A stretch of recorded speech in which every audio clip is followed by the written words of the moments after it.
Hello everyone and welcome to today's webinar. On the behalf of American Petroleum Professionals of Iranian Heritage, APPIH, it's our great honor to start another webinar on the subject of microbial surfactants and their application for enhanced oil recovery. Before starting, two short announcements. First, during and after discussion, you can write your questions in the chat box. And the second, a recorded version of this webinar shortly after will be available at APPIH social networks. Let's introduce today's speaker. It's our great honor that today we have Dr. Amir Mahmoudkhani from the Locus Bioenergy Solutions. Dr. Mahmoudkhani received his PhD in materials chemistry from the Gutenberg University in Sweden.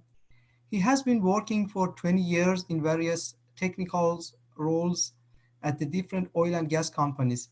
He has been working on the new technologies from the upstream oil and gas applications, improved oil recovery, water treatment, and advanced materials characterization techniques.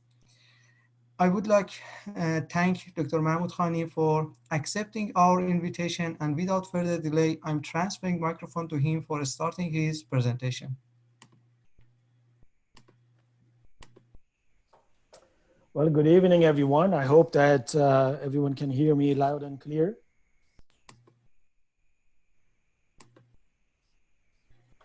Let's see if I can get my, okay.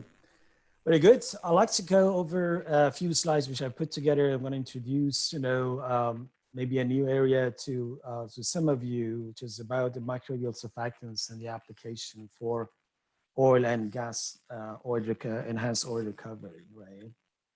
Let me jump into here. So I think what I'm going to do within this presentation, I'm going to go over, first of all, the most is about the little background about the state of art. And then I'm going to jump in a little bit about, what we are, about Locus, and then introduce the technology and go over one case in history to show you, the impacts and the applicability of this concept that I'm going to present.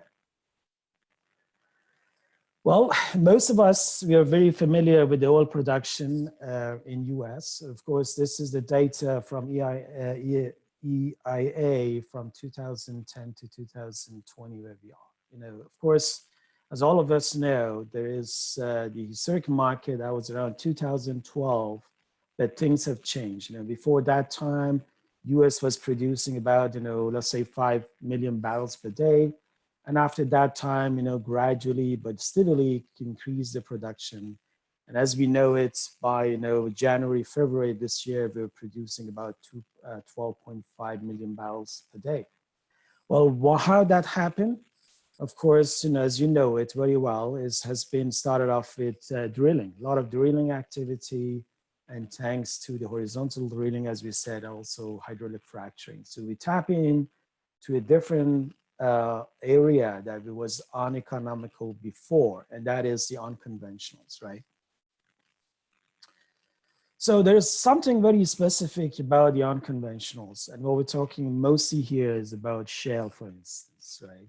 We know about the conventionals, so you have, pretty nice, permeability. You're talking about, 10 to 100 millidarcy level. And of course, when you move on to the unconventional, you move pretty much down in that pyramid to really very, very low millidarcy level, right?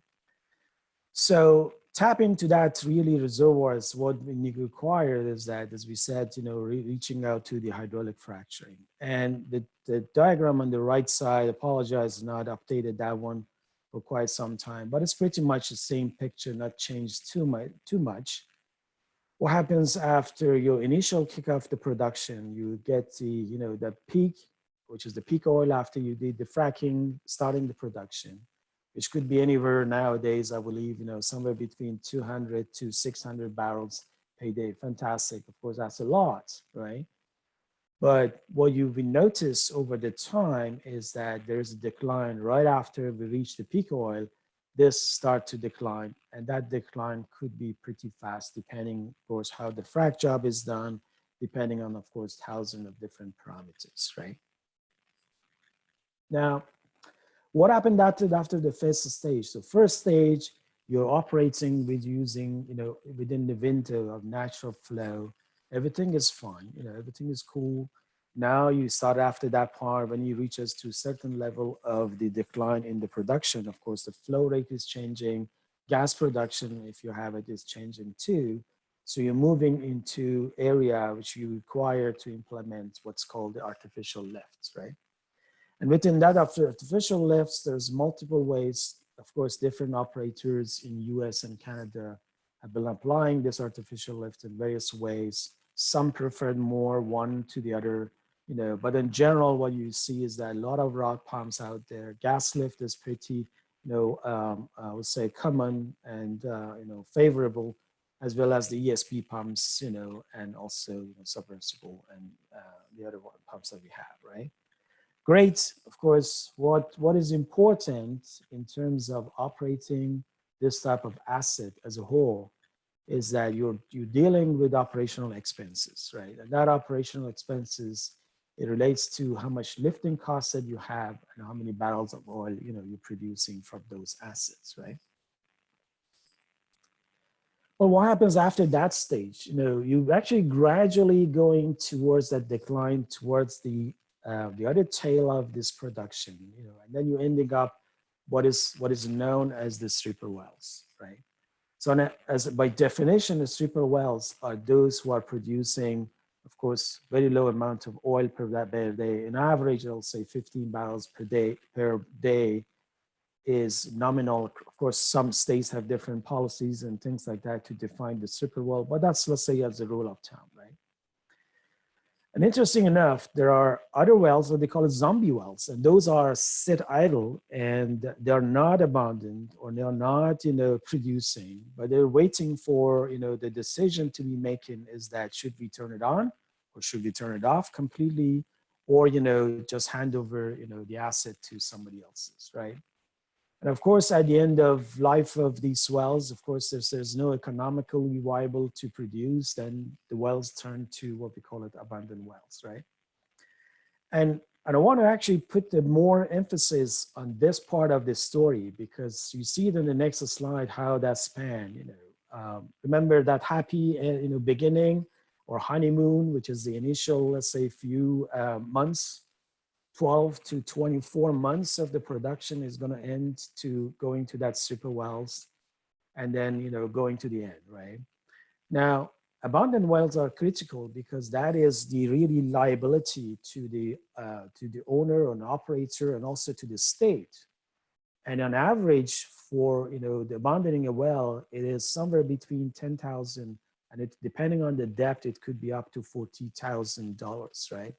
So because of that huge amount of cost that you need to put down and liability associated with that one, people tend to keep it whatever possible towards the left end, as we said, either to keep it idle or turn it to a super well, small production, but still, viable to do.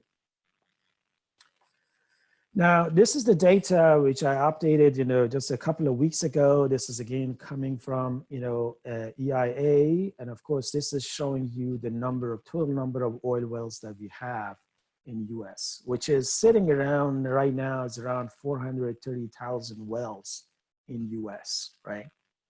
There's also on the right side, you see some form of, denomination that you have, based on how many barrels of oil they're producing. So you have anywhere from, let's say, 1 barrel per day up to about, let's say, 800 barrels per day or something around that one in land. This is the data for inland and not included, the offshore wells, right? But if you look at that scattered diagram, actually you notice that what we are facing is that there are 368,000 of wells which are producing less than 40 barrels per day. That's about 90% of the number of wells that we have. And around 80% are producing 15 barrels per day. So we have 80% of these wells, the about 430,000 wells, which are defined by definition, they are stripper wells. Now, I want to also show you something more. If you dive into Texas, for instance, you see that data. Of course, you see in terms of crude oil production. This is average in million as an annual million. That's mean thousands of millions. And then If you look at the right side, actually the number of the wells is around 187,000. And if you look at number of production, average production per well, there are 18.63 barrels per day. So that is actually showing that to you immediately that there are a significant number of the wells out there which require some form of treatment to be able to be viable and move on, right?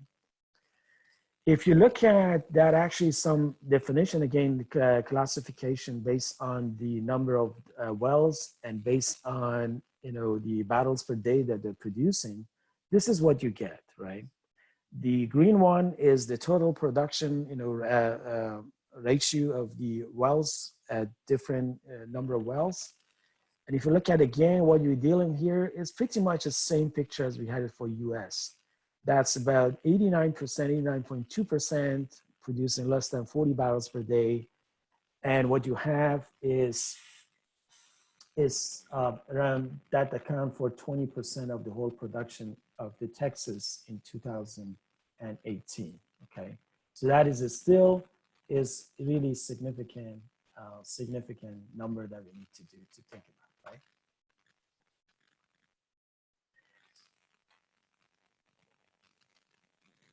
Now, well, there's another thing. Of course, you have heard a lot of stories, in Wall Street things about, really we are not getting return of investment as we were hoping for from these shale production.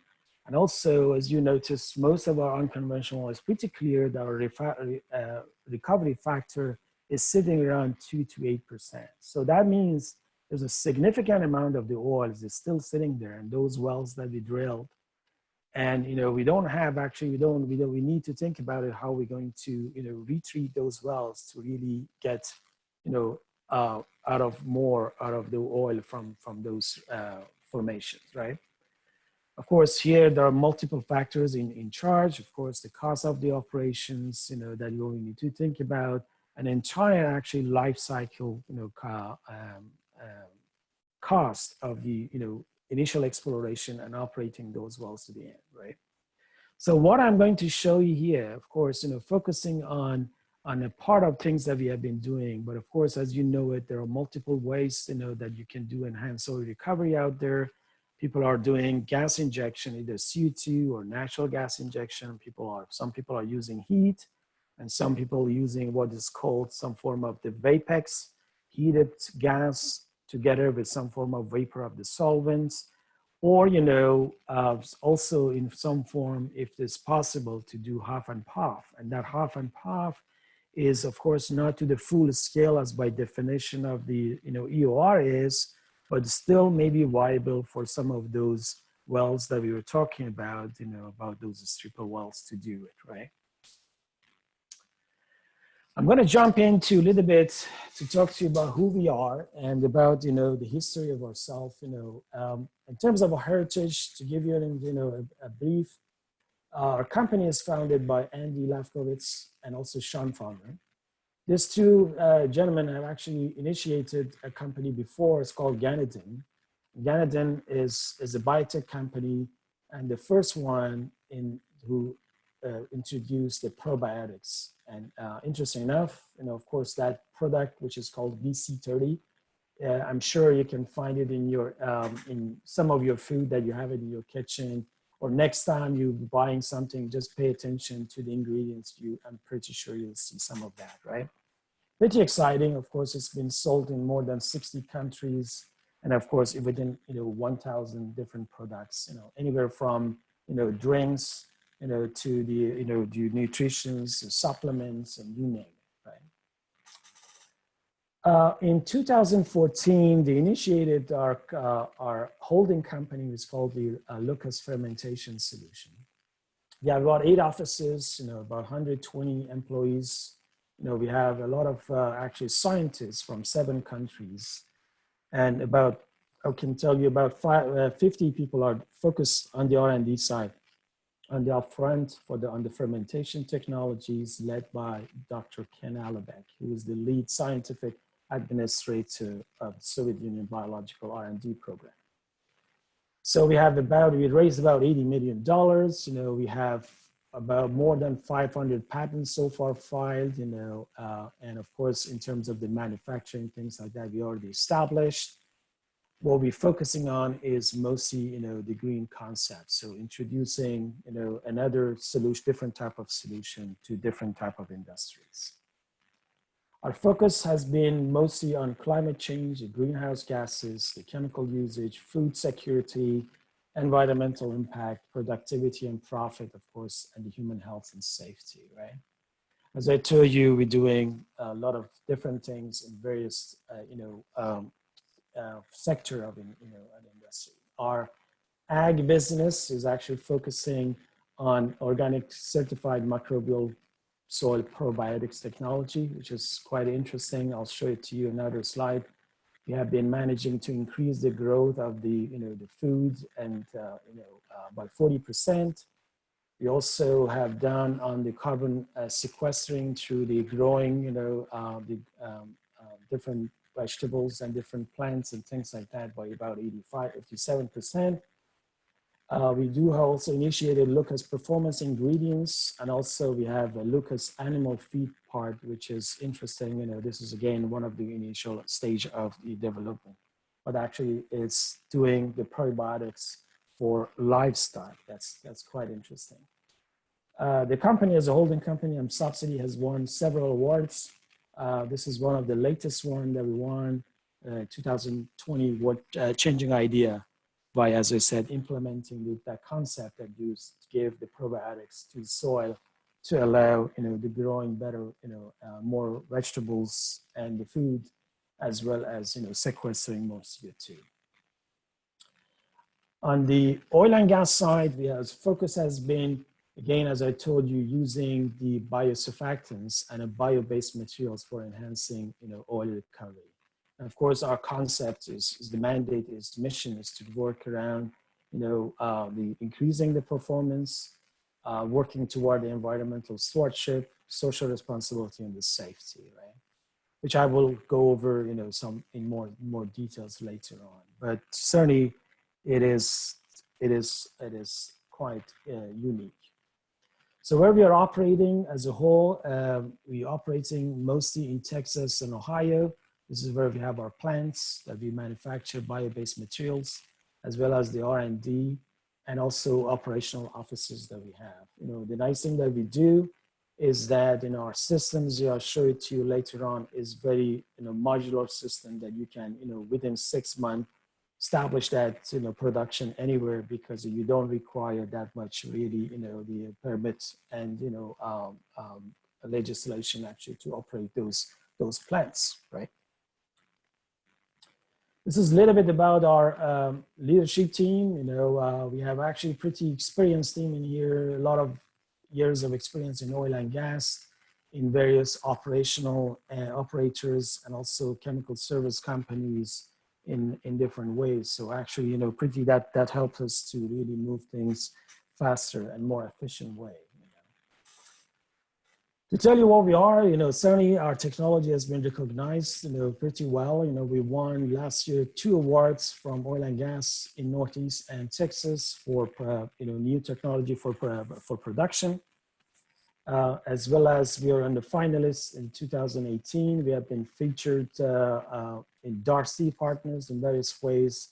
As I told you, our partners, and also we have been featured in various journals, in terms of our approach and in terms of our technology. If you're ready, I'm going to dive in to give you a little bit about the chemicals from fermentation, right? Of course, as you know it, we use the fermentation products for every day, in our life. It could be anywhere from our drinks. It could be beer, wine, or something. Could be even bakery stuff. That's pretty much, everywhere that you can find fermentation product. I mean, fermentation has been used by human beings for thousands of years. As you know it, of course, that is coming from the science behind it, is pretty much is initiated when Louis Pasteur is from 1860, actually found out that this is happening through some very small, tiny things, which is called the microorganisms, right? So as a company, what we're focusing on, we're focusing on 2 aspects. Actually, we're focusing on the bioinformatics and our our goal has been, just focusing on finding out what strains are out there in the nature and finding out what type of, I would say, fermentation product we can gain from by using those microorganisms. And at the same time, what we have is that, the other technology that we do is our fermentation, which is another thing that we are trying to, we have filed a lot of patents around to be really efficient, because really, if you think about it, to be economically viable, especially for large scale industry, for oil and gas or for agriculture, that is quite critical. Otherwise, you're not going to be viable to make it happen, right? So now back to where we are, definitely these are what we do is that we use those microorganisms, in ex situ in our plant to, to actually grow and at the same time produce some specific chemistries. And what we do after they generate, we separate those chemistries. So technically speaking, in our finished products out of those plants, there's no live microorganism. So we are not microbial BOR per se, right? But what we do, we take those products which are made by this microorganism, which is including biosurfactants and bio-based materials, that we combine them together, formulate stuff which will be useful for oil and gas application, right?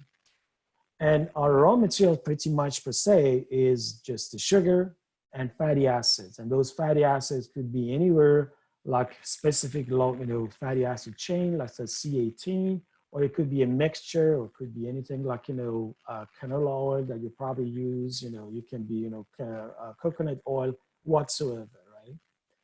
But we take that, the nice thing is that based on that feedstock and what we're going to get at the end of, this reaction, we're pushing it through, selecting the yeast, and that is our key ingredients to produce these surfactants that we're talking about, right?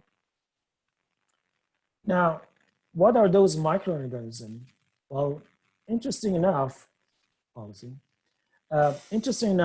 some of those yeast molecules that we use is you can find it in the honey, that you can find any kitchen, any store, right? There's also other form of the microorganism that we use is the one which is used in wine industry to actually give the high-end wine certain aroma and certain taste, right? So those are naturally occurring. We don't do any changes in terms of the genetic modification or whatsoever. In that case, we believe, we're starting from the nature, we're starting with renewable materials, and, we hope, we're getting, pretty much good green and renewable materials at the end too.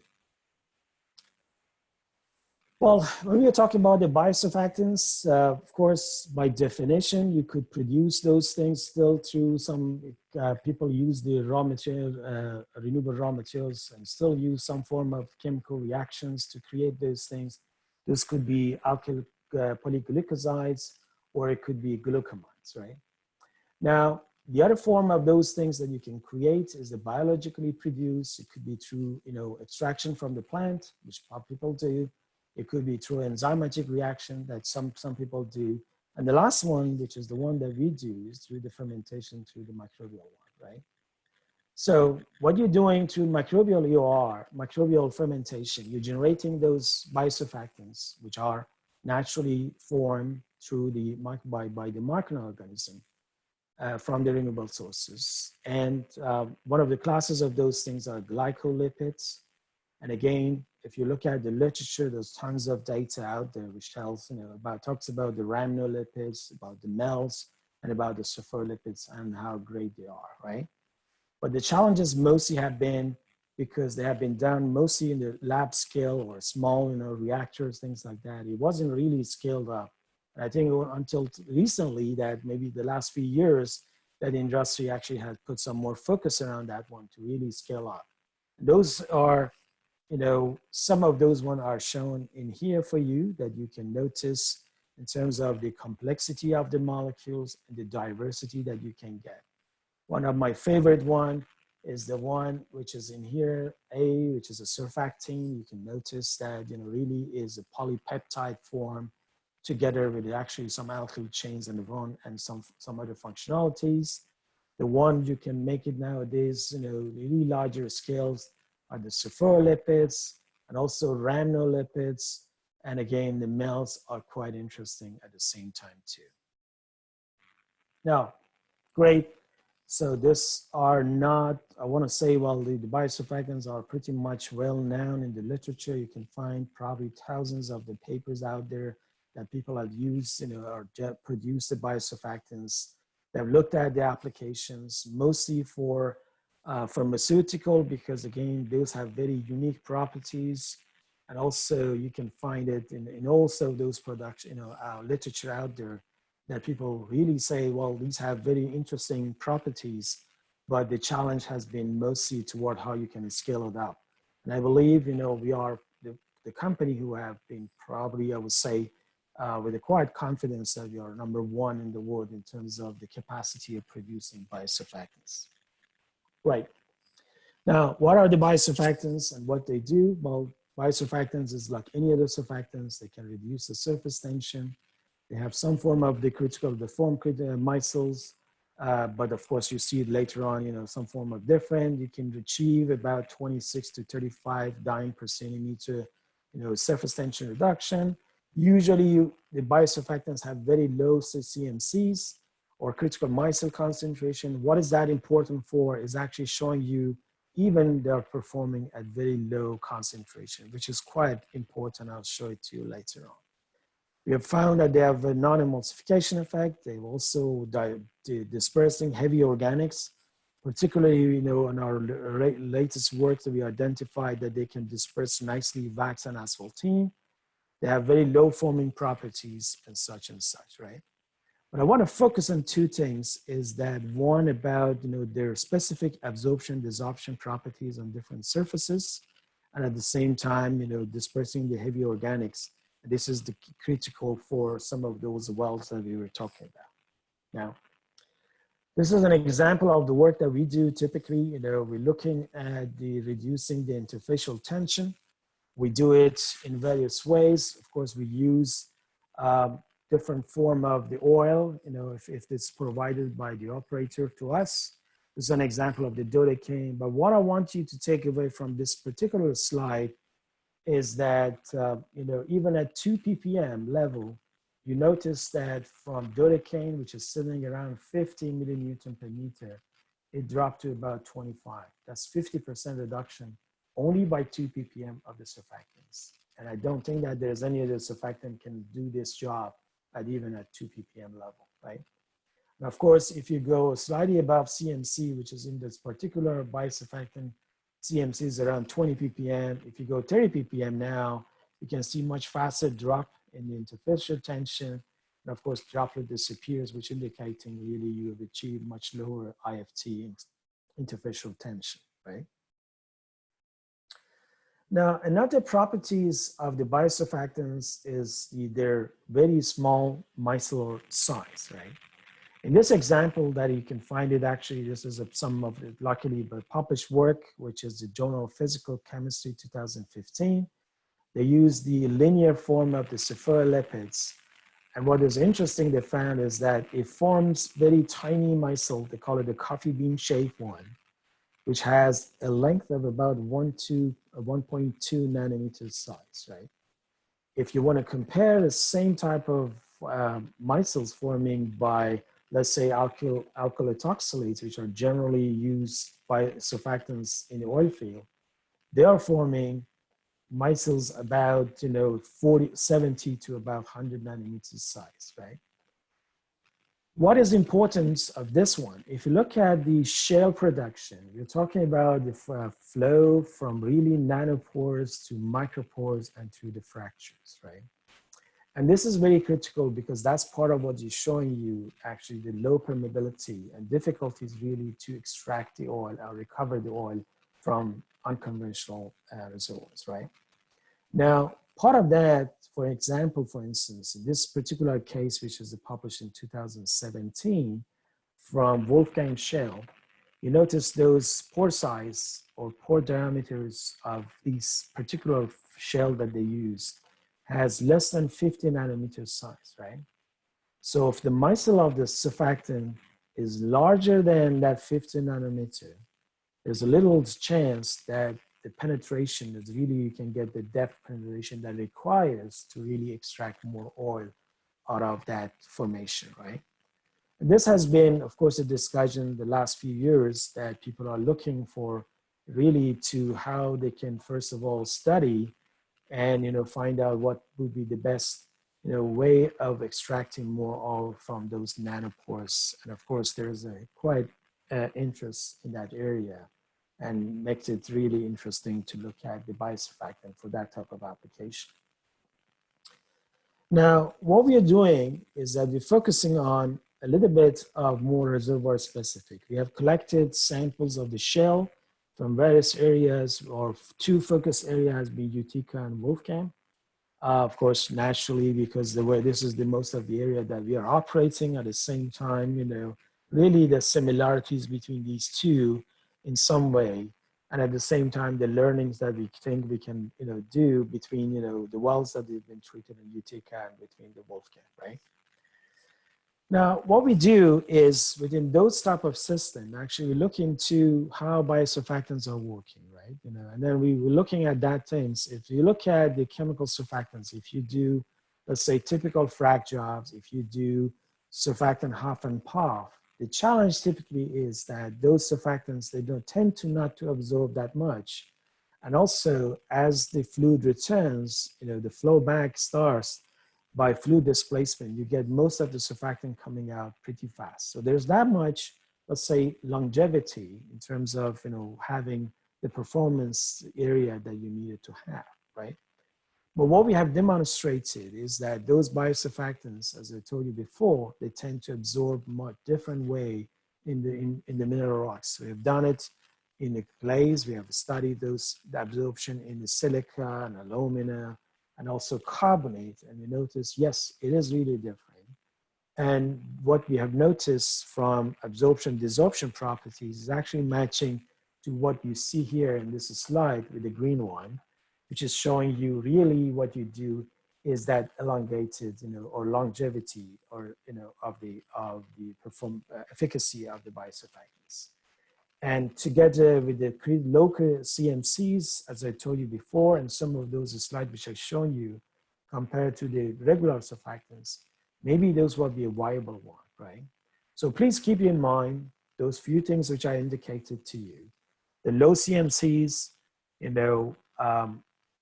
efficacy at low ppm level, still, even be below CMC level. And at the same time, certain, I would say, absorption, desorption properties together with the dispersing the heavy organics, right? Let me jump into one example that we have and to show you really if all those things that we talked about, everything that we learned from the literature and all those lab work, what it's translating to, right? So for us right now, we are operating, we're making these in really field application. And we do a lot of two product lines, which we incorporate these biosurfactants. We have one, which is called a stem. This is mostly for, as we saw, half and puff application for enhancing oil recovery.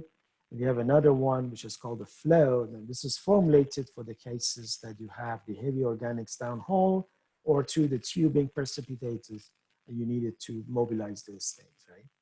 So far, we have applied those things in more than 300 wells in Appalachia in Texas. We have applied those things in vertical wells and horizontal wells. We do our designing and applying the jobs. We do measure and monitor before and after. Actually, for us is understanding how these biosurfactants are working for particular fluids and particular mineralogy of the formation is critical. And of course, at the end, we're trying to solve the problems. But what at the end, typically our customers are seeing is that really less downtime. For this example, as this picture I show you here, for instance, the bottom one, there's rods with cooled off, pretty much clear, even though you're treating these wells through some form of batch type of treatment. And also the fact that, they have also seen increased oil recovery, which is quite substantial for some of those operators, especially the one that they're operating really at the marginal, lifting costs, things like that, right? Now I'm going to show you an example of one of the examples that we have. This is actually quite impressive one. You know, this was one of the operators in Appalachia, the Pinnacle Oil Company. They actually allowed us to present this data, which is great. This was about 70 wells within this study. This is the Upper Devonian Sandstone. The total vertical depth around 2,500 to 4,500 feet. This is a combination of the vertical of the horizontal wells. I would say around 80% of those wells are horizontal and about 20% vertical. Where, horizontal with the lateral length about 2,000 feet. The porosity is us 5 to 7%. You know, TDS of those formation water around 40,000 to 150,000. So this is actually giving you some form of a low to medium, like a brine salinity, I would say, or maybe toward the end of higher brine salinity. We have done so far, this study has been kept going. You know, it's actually not anymore a field trial. It's actually, you know, continuous treatment is going on. So started from July 2016 to 2020. So I'm presenting you 42 months of data. Most of those wells are on the sucker lift pump wells, GOR around 10 and water count around 10%, right? So the operator has been actually treating those wells with the BTEX by solvents. You know, they tried. We didn't see any production increase with the treatment. There was maybe one spike, and again going back to the normal. They tried various ways of treating for paraffin removal. They tried some other chemistries that were inconsistent. The major issue they had was the HSE, because, you know, in a few cases they have the spill of the chemical, you know, and somewhere, and they have been penalized, you know, quite, you know, top dollar because of those spills. So they reach us to have, of course, you know, move on to more HSE friendly system. And what we have done so far, we implemented what we call the AssurEOR program. This was through the batch treatment, around 100 to 300 gallons per well. We have been treating these wells in a frequency about 2 weeks, every 2 weeks or every 2 months. Also, what we noticed is the production increase. We saw much reduced in terms of the workover and well intervention, because, you know, as I show you some of the other picture before, they don't see that much of paraffin building up, so there's not much equipment failure per se. No HSE issue, because what they have is pretty much biodegradable and incorporated of the renewable materials. Now, what we have here so far is, here we go. This is the full story. This is a composite production of those 70 wells. As I told you, you know, around 2013, where they peaked their production. This is per month, so around 10,000 barrels per month of producing. At that point, they stopped drilling because they didn't have really enough investment coming in. So from that point on, they noticed about 45% decline curve over 2.5 years. And what happens was, you know, from mid 2016, we were invited in to bring the AssurEOR program. Of course, initially we were trying to understand where we need to apply those chemistries, which really are zone, which are producing, which are not producing at all. So there was some form of the learning curve. But what happened since then is quite impressive, because if you look at it, we notice we increased by production volume by 62%, and we managed to change the decline curve from 45% to only 9%, right? And so that is per se for the last 2 years, you know, has been sitting there quite, you know, steadily, which is quite impressive. And I would say, you know, that indication of what happens here, as again, back to all those things that I talked to you about longevity of those operations, although we're doing sort of a batch treatment, half and puff surfactant system, biosurfactant system. We also not, you know, these are pretty shallow, relatively shallow wells, you know, cold wells. You don't see that much of, you know, workover requirement, things like that. So actually there's a lot of benefits, you know, to that system, right? So where we're going with this chemistries is we of course we have a lot of good cases. You know, I would say in most more than 80% of the cases we have very successful application of biosurfactants. We're trying to actually extend these applications toward the drilling and completion. There's also another area that we started to touch in, and that's heavy oil and oil sand. And we're all seeing some interesting properties there, which could be maybe important for the next development that we're going to have. Now, in terms of summary and takeaway, back again to what I have, the few slides for you, is that keep in mind that there are 80% or 90% of wells out there which are producing less than 40 barrels per day, right? 80% of the total oil US wells are considered as the stripper wells, right? And the interesting enough for maybe is that, you know, those stripper wells, the operating costs for those stripper wells are pretty low. You know, in most of them, about 75% of those wells are economical, even if the oil price drops to about $10 to $15. That's massive, right? So there are a lot of startups actually, what they do is that they go after, because you don't need that much of investment. You don't need that kind of capital investment to really drill, frack, and those type of things. Those are really, you know, you can acquire those things and take custody of those wells at much lower, you know, say investment, right? So there are companies actually focus on that area. And what they do is that, you know, they see it as an opportunity. And of course, the unmet need is that those wells, I think we cannot really go after, as we said, you know, like a CO2 flooding, that type of things may not fly that well for those type of wells that we have, right?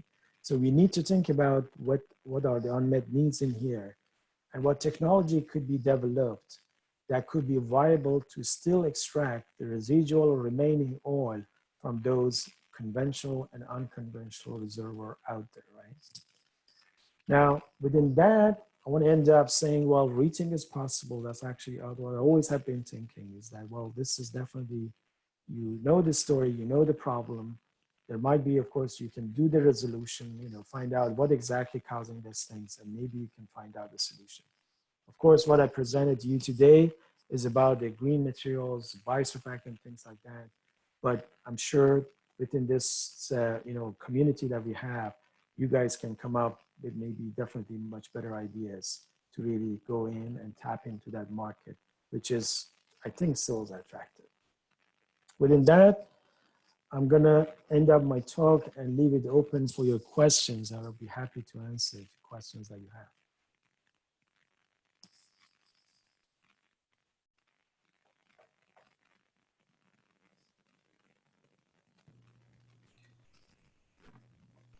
Thank you, Dr. Mahmoudkhani. I'm transferring some of the questions that I received during your presentation. Also, the other audience can send a question to me. I will process and send it to Dr. Mahmoudkhani.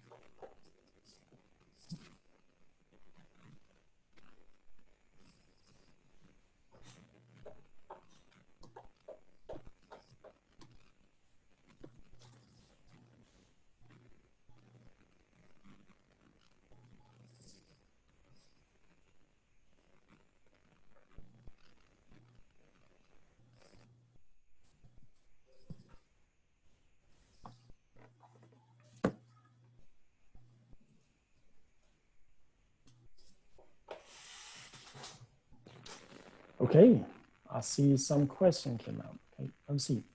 How do you find the right one of the questions came out was, how do you find right microorganism for your purpose? That is, as I told you, one of the slides that I had is that we have our own bioinformatics database. So what we do is, I mean, about 50%, as I said, 50 people we have, their job is focusing actually screening different type of microorganisms. So we know what to pick. I mean, what microorganism produce what. So this is how we choose it. You know, we have our own database. That's part of the way that we also have patented around that bioinformatic database that we have. So that's how we choose it. pretty much. And then, of course, the next phase is that what I'm going to show it to here is that, while we know the microorganism, we have to actually find out what the best nutrition that we need to give those microorganisms. And then the next thing is that our engineering department look into if the fermenters, are actually this is the right form of the fermenters to grow that type of microorganism for that purpose. I hope I answered that question for you. So that's what we do. Now, the second question was what is the application of your surfactants in other industries? I mentioned about the agriculture. Part of those systems that has been used in various farms in Florida, California, and other states, actually various states, incorporating biosurfactants together with some form of the microorganism together, the synergy actually, the microorganism together with the biosurfactants. So we have been using that on agricultural end, and that is the one that I showed you earlier that helps to grow more, foods, vegetables, for instance, the grains and such. And also we started off in the industrial performance chemicals. This is the companies like, we were dealing with the companies like Clorox, other big names, you can name it, because there is definitely a lot of desire in the industry, especially if you're talking about the household and cosmetics, for instance. People are looking for bio-based surfactants, mainly because they are much more, definitely much more less toxic, but they're much more better for the skin, and that's what they do, right? And at the same time, thinking of the fact that, you definitely need, let's say on average, 1/10 to 1/5 of the biosurfactant compared to that surfactant. So that makes it, even more attractive for large volume household and industrial cleaning purposes. We have also another area, as I mentioned to you, that we, of course, the company is quite innovative, looking at some other options. And one of the things that we're looking at is actually helping we're working with one of the pharma, actually looking into using this as a drug delivery system, right? That's something that we can do. Hopefully I answered that question. Number 3 question is that it looked like the surfactant acyclic can act as an iron controlling agent in acidizing. Did you test it? Not yet. This is still that one, which is the surfactant, is still in the development phase. We haven't scaled it up yet, but I can tell you right, is we're seeing some interesting properties. You're right. It could be some form of the iron. There's actually, there are some other things which might be interesting from that. I mean, please stay tuned. Actually, we're seeing some quite amazing things coming from that type of surfactants. One of the questions came in is that wondering if you can talk about any field application examples of your biosurfactants. Thanks. I think that example I show you is there. We have done it, as I mentioned, we have treated more than 300 wells so far in Appalachia and in Texas. Of course, lately we have been focusing a lot in Texas, particularly focusing on the horizontal wells, which is coming up. Of course, the challenge always is that, when you do that type of treatment, you need to show longevity and sustaining performance over the months. So usually sometimes until you convince the operator that, yeah, this seems to be viable, it takes months, and sometimes a year, right? But I can tell you one thing is that our treatment program, because it incorporates the biosurfactants, it gives actually some of the states actually giving tax incentives to the operators to use those materials, because it's considered as a tertiary oil recovery, right?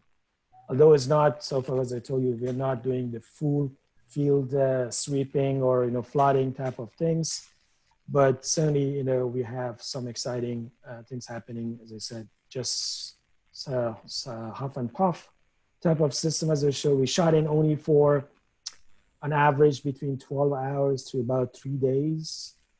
Depending, of course, the formation, mineralogy, and the physics. And then from there, we started actually flowing back. And again, as I told you, what we see here is that the absorption and gradual desorption feels like, it's acting like a squeezing surfactant in the formation, which is maybe attractive, right? And I think we're gonna have, what was that? There are actually a couple of presentations coming up, papers should be presented. There was one, which unfortunately this year, most of the conferences have been turned either canceled or turned to online version, things like that. But I definitely, once those papers come out, I can share with you, and that hopefully give you more details about what we do. One of the questions came out, how do you fully characterize the chemical structure of surfactants? We have a full scale type of fully equipped analytical lab in Ohio, which does that part. And we also work with the universities to actually take it to the next level. So we actually signed a contract with Case Western University that does for us those high level, high resolution NMR, for instance, things like that, to really characterize some of those surfactants. The good thing is that some of these are known in the literature. The other thing is that we also lately have developed some new biosurfactants from new strain that they're not in any literature. So we still are, working towards really characterizing the structure. I appreciate that question came out, because really without knowing what the structure of surfactant is, it is almost like, empirical to find out what the application is going to be, things like that, right? One of the question is, in your Appalachian example, did the production increase pay for the treatment costs? Yes, indeed. That was probably one of the reasons that, the operator keep using, our treatment for the last, 42 months and still going on, right? We didn't stop it. So in average, I think before, of course, this latest crisis in the oil price, we have been doing our, ROI calculation based on the $20 per barrel oil, and it was still viable. So that's a nice thing. So we are actually low cost EOR, and we call it sometimes the poor, EOR for poor man, poor oil man. That's what we call it. Right? So yes, indeed it did. And one of the questions came out was is this a success factor? As I told you, the good thing we have is I would say right now, 80% plus. And then the other, if the question is that, what about the other 20%? Did we have any really failure? Causing any damage to the well or the reservoir? No, luckily, I think those things, as we said, we're learning, still we're in the learning curve, is that we realized, well, we didn't apply the right zone. Of course, you can imagine what you have, especially if you go to horizontal wells and there are multiple stages, really understanding which perforation is, which zone is producing is critical. And do you really delivering to that zone, or do you delivering the zone which is pretty much dead and is not producing? That was probably the key. But you're learning, right?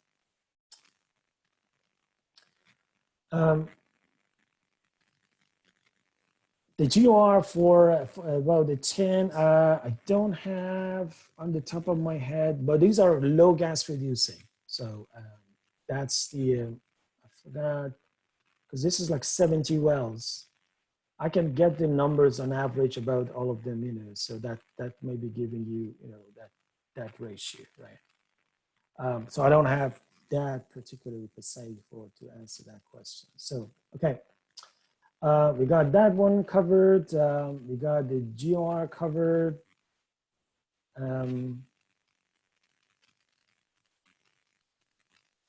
Good. There's one question came in. It says, how the cost compare for the other, comparing the biosurfactants to the other surfactants, how the efficacy and the life cycle compare to the similar chemicals. We have actually one paper which we'll be presenting in a couple of months, which hopefully that gives you that answer that you want to have. But as a whole is that we're seeing higher efficacy, and and again that low CMC is actually helping us to really work at very low concentration and give comparable performance, or in most cases, better performance compared to the other surfactants. One of the key things is if you are working for instance, for alkyl ethoxylates, for instance, an example, which is, manufactured by millions of tons per year around the world and is being used around the world too, right? Of course, you're dealing with, different type of, we talk about completely different type of magnitudes, in terms of, very different type of efficacy, sustainability, and at the same time, as I said, the life cycle for those things. So,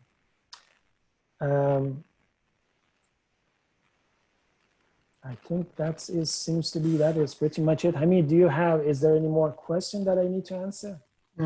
No, there is no more question. Thank you.